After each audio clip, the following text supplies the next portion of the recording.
Oke, abang-abang dan kakak-kakak, ketemu lagi dengan Ustazah dalam pelajaran IPA. Nah, kali ini kita akan mempelajari tentang sistem reproduksi pada manusia. Sebelum memulai pelajaran kita, marilah kita membaca basmalah. Sistem reproduksi manusia. Pada kesempatan kita kali ini, kita akan mempelajari tentang sistem reproduksi manusia. Kali ini kita akan membahas tentang pembelahan sel dan alat reproduksi manusia, yaitu alat reproduksi pria dan alat reproduksi wanita. Selanjutnya yaitu A. Pembelahan sel. Pembelahan sel dibagi menjadi dua. Yang pertama mitosis dan yang kedua meiosis. Nah, perbedaan antara pembelahan sel mitosis dan meiosis adalah, di sini Ustazah serahkan gambar supaya kamu lebih paham, lebih mudah memahaminya ya. Nah, pada pembelahan mitosis, pembelahan ini terjadi pada sel-sel tubuh atau sel somatik makhluk hidup. Pada pembelahan ini dihasilkan sel anak yang mempunyai jumlah kromosom sama. Jumlah kromosom sama dengan kromosom induknya. Pembelahan mitosis adalah tipe pembelahan sel yang menghasilkan dua sel anakan. Sel anakan ini mempunyai karakter identik secara genetik dengan sel induknya. Jadi dari pembelahan mitosis ini, sel anak yang dihasilkan oleh sel induk itu bersifat identik. Sel anak ini bersifat identik dengan sel induknya.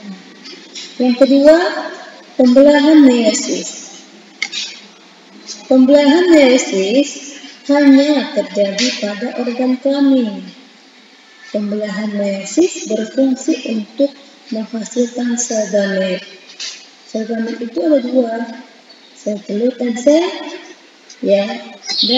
sperma. Melalui pembelahan ini akan dihasilkan sel anak yang mempunyai kromosom setengah dari kromosom induknya. Nah, ini adalah kromosom induknya. Setelah mengalami pembelahan, maka sel anak ini dihasilkan setengah dari sel induknya. Dua, di sini juga dua. Kalau tadi mitosis dihasilkan 4, anak yang satu juga 4. Di sini setengah dari sel induknya.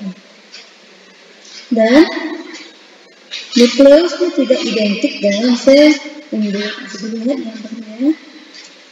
Terus selanjutnya alat reproduksi manusia. Yang pertama, struktur dan fungsi alat reproduksi tubuh. Nah, ini dia struktur alat reproduksi pada pria. Bisa diperhatikan dulu. Nah, alat reproduksi pada pria ini terbagi dua. Alat reproduksi bagian luar. Bagian luarnya itu ada penis dan skrotum. Dan yang kedua, alat reproduksi bagian dalam. Nah, alat reproduksi bagian dalam ini dibagi menjadi 3. Yang pertama yaitu testis. Dan yang kedua, saluran reproduksi. Nah, saluran reproduksi ini terbagi menjadi 2, yaitu vas deferens dan ductus epididymis. Dan yang ketiga yaitu kelenjar kelamin. Yang pertama vesicula seminalis dan kelenjar prostat dan kelenjar Cooper. Nah, ini dia yang saya jelaskan tadi. Selanjutnya yaitu spermatogenesis atau proses pembentukan sperma. Perhatikan.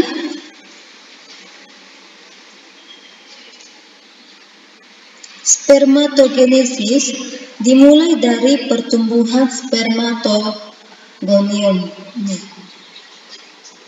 menjadi spermatosit primer. Spermatogonium ini mengalami pembelahan secara mitosis dan menghasilkan spermatosit primer.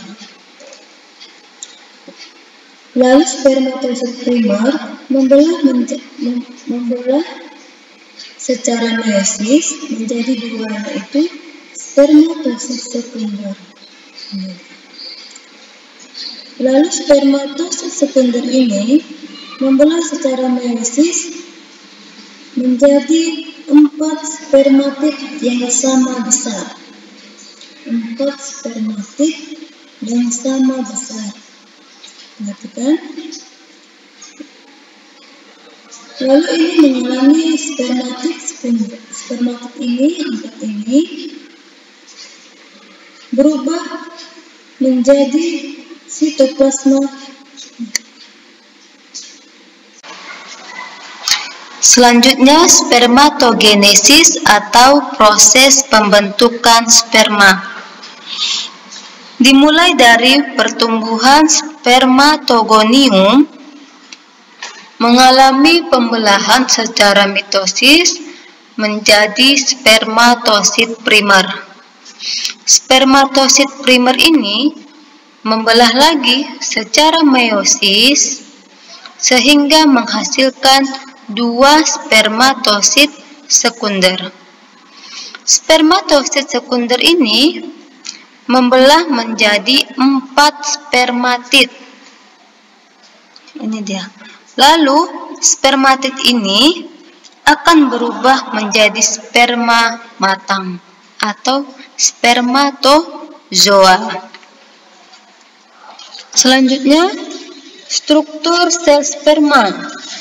Bisa dilihat, yang pertama ini adalah akrosom, yang kedua membran plasma, selanjutnya nukleus, yang keempat ini dia sentriol, lalu ini mitokondria, terminal disk, 7 filamen aksial.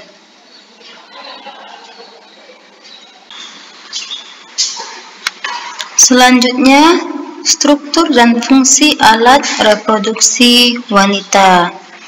Nah, sama seperti alat reproduksi pria tadi, alat reproduksi wanita juga terbagi 2, yaitu alat reproduksi bagian luar dan alat reproduksi bagian dalam.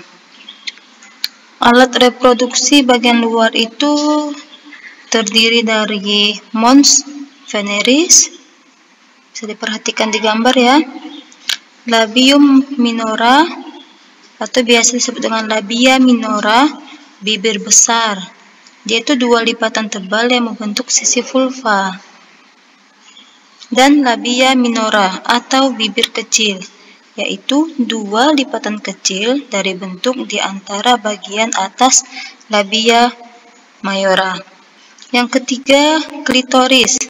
Klitoris itu sebuah jaringan erektil kecil yang serupa dengan penis laki-laki. Ini dia. Yang selanjutnya itu kelenjar vestibularis mayor, yaitu terletak tepat di belakang labia mayora. Di setiap sisi kelenjar ini mengeluarkan lendir dan salurannya keluar antara himen dan labia minora. Yang selanjutnya yaitu alat reproduksi bagian dalamnya itu terdiri dari vagina, uterus atau rahim, oviduk atau tuba fallopi, ada di gambar ya semuanya, dan ovarium. Ini adalah alat reproduksi wanita tampak dari depan. Selanjutnya, nah ini dia yang sudah disebutkan tadi, alat reproduksi bagian luar dan alat reproduksi bagian dalam. Dan selanjutnya yaitu proses pembentukan sel telur atau oogenesis.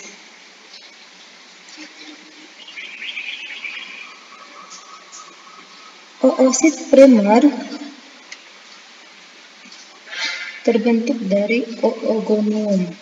Ini terjadi pada waktu anak perempuan masih dalam kandungan.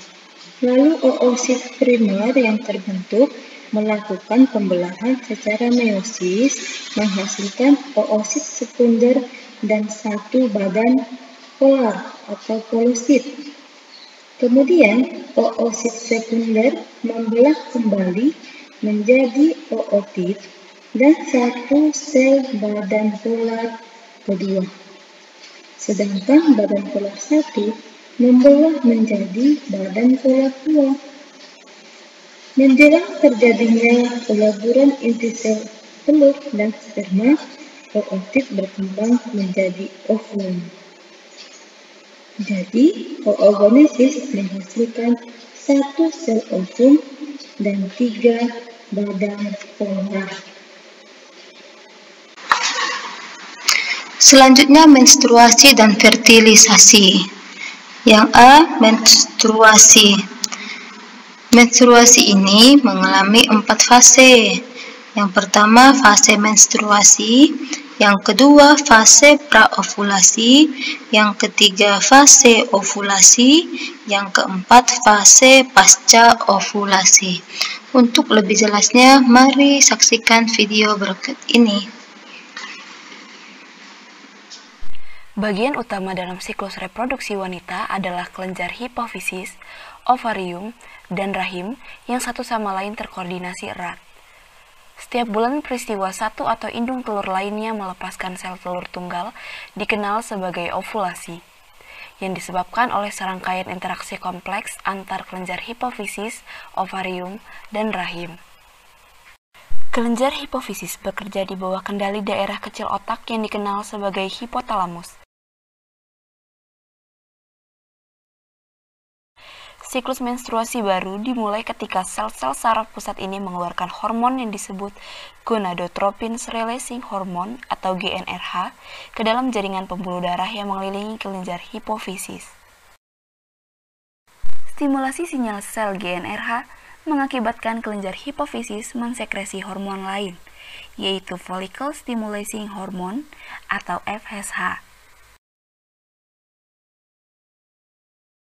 FSH melakukan perjalanan dalam aliran darah mencapai ovarium untuk merangsang pembentukan dan pertumbuhan folikel ovarium 1 atau ovarium lainnya.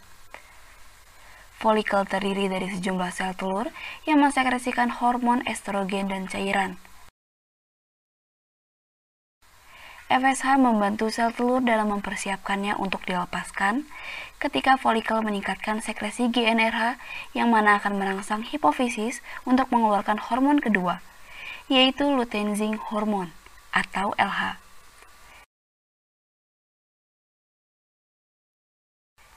LH ini bertindak sebagai pemicu ovulasi dalam beberapa menit setelah dilepaskan. Telur dipandu dengan penghisapan melalui pembukaan ujung luar tuba falopi, memulainya dalam perjalanan yang akan memakan waktu 5 atau 6 hari saat melewati tabung, sehingga akhirnya mencapai rongga rahim atau uterus.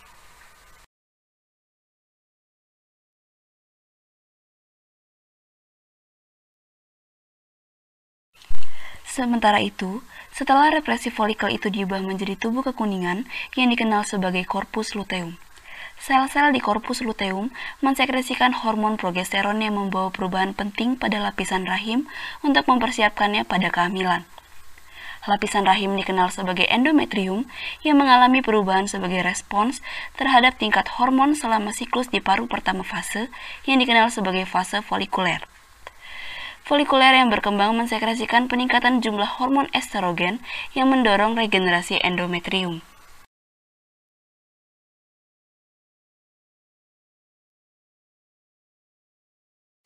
Setelah ovulasi, terdapat perubahan penting dalam endometrium yang bertujuan untuk membuat endometrium cocok ditempati oleh sel telur yang dibuahi. Perubahan ini disebabkan oleh sekresi progesteron dari korpus luteum. Sekresi progesteron dipertahankan selama beberapa hari, tetapi jika tidak dibuahi, maka pada saat itu terjadi penurunan kadar progesteron dan estrogen, yang memicu pelepasan lapisan sebagai aliran menstruasi.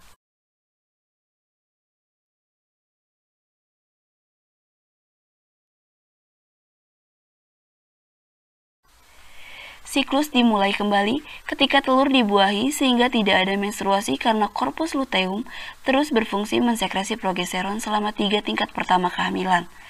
Setelah itu, banyak perubahan noklur untuk mendukung embrio yang sedang berkembang. Yang selanjutnya fertilisasi.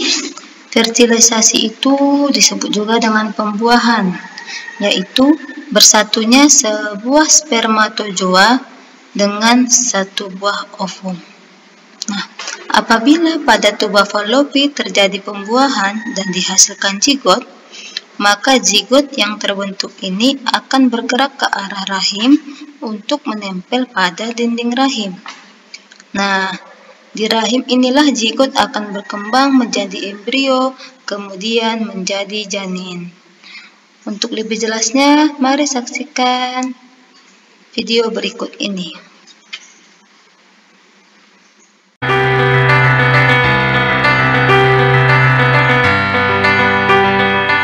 Sel telur keluar dari ovarium, ditangkap Fimbriae, kemudian memasuki tuba falopi.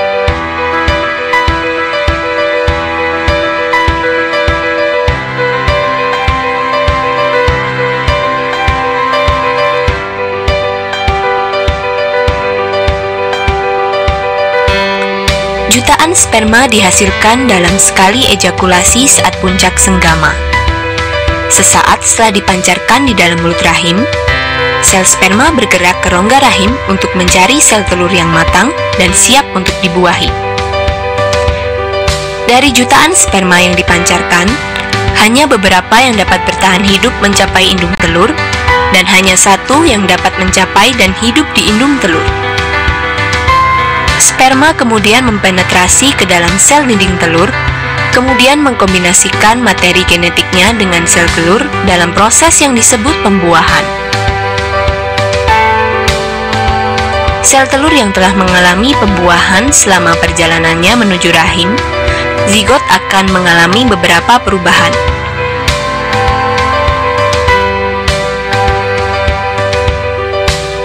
Di rahim, zigot akan menempel di dalam dinding rahim, dan disinilah zigot akan berkembang menjadi embrio dan akhirnya akan menjadi janin.